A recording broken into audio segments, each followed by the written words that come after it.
Voilà, j'ai en profité pour faire quelques commentaires. 164 km et on s'était lancé, regardez, avec ce départ dans le nord de Marseille. Ces très belles images depuis l'Estac, d'où a été donné le départ de l'édition 2025 avec un Français, Baptiste Weistrofer, de la formation Lotto Grand, l'un des grands animateurs de l'édition passée.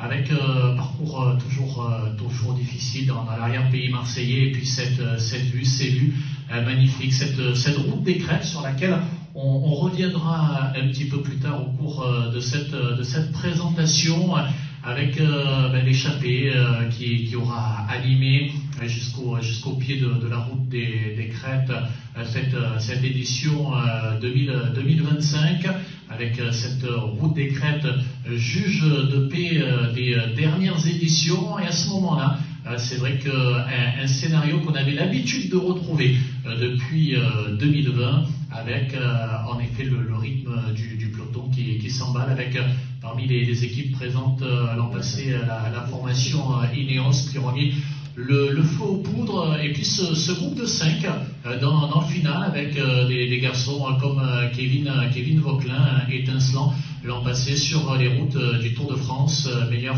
français au classement général de la Grande Boucle, avec, regardez également, on en parle beaucoup de ce tout jeune garçon de la formation Décathlon AG2R, la mondiale, Paul Sexas. C'était sa toute première épreuve professionnelle. Et si à Marseille, grand espoir du cyclisme français, avec au final, on va le voir sur la ligne d'arrivée, il aura réussi à décrocher une très belle place avec Vauquelin, avec également Axel Laurence. Les deux Français se seront neutralisés dans les derniers kilomètres, avec un final à suspense, avec cette arrivée à Lumini dans le parc national des Calanques. On aura cru jusqu'au bout que l'échappée pourra se disputer la victoire, et c'était sans compter, on va peut-être le retrouver dans quelques instants sur les images, le gros travail de la formation Cofidis emmené par Benjamin Thomas, et un travail parfaitement terminé pour Valentin Ferron, le coureur de la formation Cofidis, qui va s'imposer. Une arrivée, alors suspense dans les derniers kilomètres, et suspense également pour annoncer le nom du vainqueur, avec une arrivée au millimètre, et finalement la victoire du français Valentin Ferron, la deuxième place d'un coureur belge avec Vincent Van. On a droit à de beaux graphismes pour illustrer le Grand Prix de cyclistes de Marseille, la Marseillaise, cette 48e édition.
Et voilà, 149 km 900 au programme de cette édition.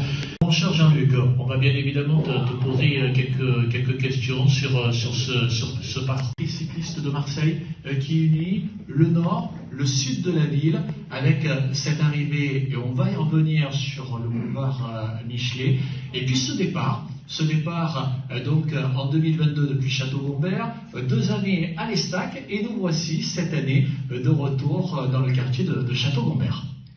Oui, merci Vincent. Tout d'abord, très heureux, très fier du challenge qui m'a été proposé de prendre la direction de cette épreuve.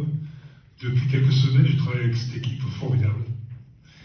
C'est là que le sens du mot bénévole ressort complètement. On avait tendance un petit peu à l'oublier. Et même nous, je suis dans le monde du vélo, Claudine aussi, et quand on voit ça, quand on voit ce qui se passe à Bessèges, ça vous donne envie de repartir pour 30 ans. Voilà, déjà, donc encore un grand merci à l'équipe qui me supporte avec mes caractères, avec mon exigence, ma peur aussi, mais en fait, tout va bien se passer. Oui, comme l'a dit Vincent, effectivement, ce qu'on a voulu dans un, je dirais, chapeau, c'est vraiment garder cette liaison entre le nord et le sud de Marseille. Donc même si aujourd'hui, on va aller vers l'autre côté du nord, on va partir de Château-Gombert, dans le 13e arrondissement. On va donc, ce départ qui va se dérouler au niveau de l'avenue Albert Einstein, vers le dépôt de la RTM. On va partir pour un départ fictif d'environ 4,5 km.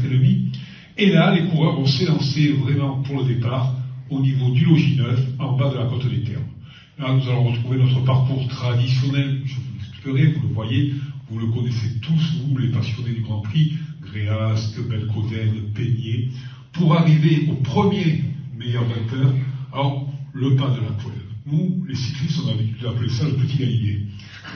Voilà. Donc ce pas de la poêle qui relie Tretz à César-Carry, qui sera l'objet donc au 41e kilomètre du premier Grand Prix de la montagne. Déjà, je suis persuadé qu'une sélection aura été faite et je prends le pari qu'un groupe passera détaché au pas de la poêle. Ensuite, une replongée vers César-Carry, Nance-les-Pins, pour aller dans le massif de la Settebaume, ce magnifique massif de la Settebaume, là aussi le massif emblématique de la région marseillaise, pour arriver au deuxième grimpeur, au col de l'Espigoulier, au kilomètre 74,5. Ce col de l'Espigoulier, on ne le présente plus, et puis ensuite on va replonger sur Gémenos, Cuges-les-Pins, le Camp, par la montée du Camp, la fameuse montée du Camp de tous les cyclotouristes. Et là, Patrick Sorel, le président du club de la Pomme, qui est présent dans la Sable, le connaît bien avec tous ces cyclos de la Pomme. C'est une route qu'ils empruntent tous les week-ends. Et puis ensuite, le Camp, pour aller plonger vers Roquefort-la-Bédoule. Et effectivement, là, un changement. Voilà, on m'arrête. Ouais, voilà, je vais reprendre la parole parce que on va en parler de ce changement majeur. Avec, on va en profiter également pour le saluer, Pierre Guil, qui pendant quelques années a été à la tête de l'épreuve, avec cette nouveauté, ou plutôt cette réintroduction qu'il avait souhaité en 2019, le retour de la route des crêtes sur le parcours de l'épreuve, un retour avorté en 2019, parce que on connaît les prérogatives préfectorales avec le passage de la route des crêtes, avec cette nécessité que le Mistral ne soit pas trop fort. Et en 2019, malheureusement, il était assez fort et le parcours, le plan B avait dû être de sortie. Et cette année-là, on se souvient que c'est l'échappée qui s'était joué la victoire avec un duo français qui s'était joué en effet le succès, Anthony Turgis devant Romain Combeau sur la ligne d'arrivée. Et puis à partir de 2020, cette route des crêtes jusqu'à donc 2025. Et c'est vrai que cette route des crêtes, très difficile par ses pourcentages du côté de la Ciotat, et puis une descente, on peut dire vertigineuse, n'est-ce pas Jean-Luc, et avec des scénarios que l'on avait l'habitude de retrouver, avec une échappée, et puis tout avait tendance à se jouer à partir de ce moment-là. On rentrait dans la seconde partie de l'épreuve, à partir de la route des crêtes. Et c'était peut-être, donc tu vas peut-être nous en parler, il y avait d'abord un aspect sécurité, tu vas pouvoir nous parler de ça, et puis aussi peut-être ce changement de parcours va amener un scénario évolutif, et en tout cas il va falloir faire preuve d'imagination de la part des directeurs sportifs et des coureurs. Oui, tout à fait. Alors, comme a dit Vincent, deux éléments qui ont fait réfléchir sur le passage, pas de passage par la route des crêtes. Le premier, c'est effectivement la sécurité. Vous le savez tous, aujourd'hui, le monde du cyclisme, les organisateurs sont confrontés à des difficultés pour organiser leurs épreuves, avec de grosses pressions au niveau de sécurité qui viennent de toutes parts, avec aujourd'hui, il faut le dire, un public, des automobilistes. C'est de plus en plus compliqué, les civilités, c'est de plus en plus compliqué. Et donc, la Ligue nationale de cyclisme nous a fait part de son interrogation sur la nécessité de prendre la route des crêtes pour tous ces domaines-là. Nous avons pris en compte, bien entendu, la demande de la Ligue nationale de cyclisme, et, comme l'a dit Vincent, tout ça lié au fait aussi que les conditions météorologiques au mois de février font que la veille au soir, on ne sait toujours pas si on va pouvoir prendre la route des crêtes, et puis aussi l'envie d'un peu changer, d'un petit peu changer la philosophie, cette physionomie de course nous ont fait dire, mais finalement, on va cette année ne pas emprunter la route des crêtes. Donc, ça va changer, bien sûr, ça va changer. Il y aura d'autres éléments qui vont le faire changer, on en reviendra tout à l'heure quand on verra la composition des équipes, mais c'est sûr que la physionomie de la course va changer. On va retrouver du public plutôt dans la montée de la Gineste, plutôt que dans la route des crêtes. Donc je suis persuadé que les contreforts de la Gineste seront utilisés par le public. Et puis là aussi, pour les coureurs, ça les sécurise. Donc la conséquence, vous l'avez vu, que la distance totale sera moins importante d'environ 20-25 km. Voilà. Donc une distance un peu plus courte, mais une course beaucoup plus vivante d'après moi. Et ce qu'on veut, c'est du spectacle, et je reste persuadé que l'ensemble des coureurs présents vont nous donner le meilleur spectacle.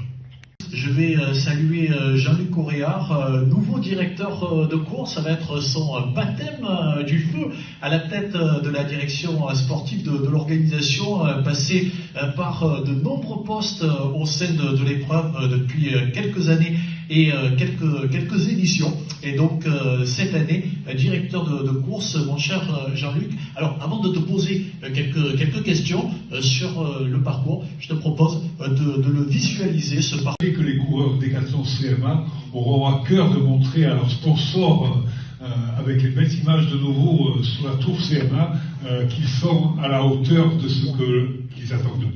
L'équipe Groupama ADJ United, donc l'équipe jusqu'à aujourd'hui de Marc Mathieu, l'équipe que vous connaissez tous, et où on pourra noter, je ne sais pas si c'est le moment, on en parlera tout à l'heure, mais on peut commencer à noter dans cette équipe la confirmation de l'engagement de notre jeune sautalier, Maxime Decomble, qui sera au départ. Maxime Decomble qui a fait, vous l'avez tous suivi, les championnats du monde et les championnats d'Europe Esport extraordinaires, et qui est quand même le dernier vainqueur de Paris Tour Esport au mois d'octobre dernier. 19 équipes sont d'ores et déjà engagées et vont participer à la première épreuve de la Coupe de France. Alors, cette épreuve-là, c'est l'ouverture en fait de la saison de compétition de cyclisme sur route, et c'est la compétition qui précède de quelques jours une grande épreuve aussi, l'étoile de Bessèges, dont la présidente Claudine Allègre est ici présente, et Patrick, qui sont plus que des fidèles, sont parmi nous. Merci pour votre présence en tout cas. Ces deux belles compétitions, on les doit d'abord à deux grands monsieur, les deux Roland.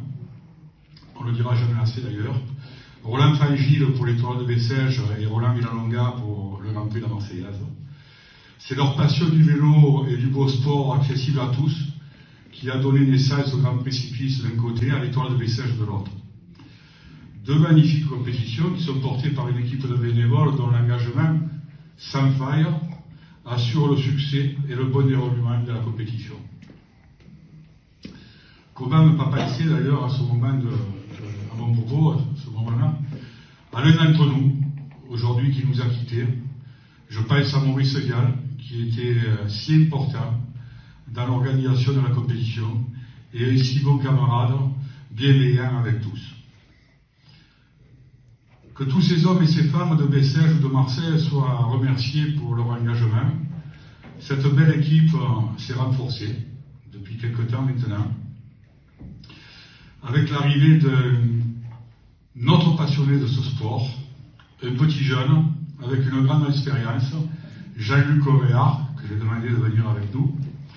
Jean-Luc nous a rejoints pour assurer la direction et l'organisation de la compétition en mettant à notre disposition ses compétences et ses connaissances. La 48e sera une belle épreuve, Les 19 équipes au tableau sont d'ores et déjà appelées à nous donner un beau spectacle. Et au Grand Prix, une belle compétition qui, sans aucun doute, ravira le public. Le 1er février sera une belle journée pour la Coupe de France de cyclisme et pour le rayonnement de la Marseillaise. Merci.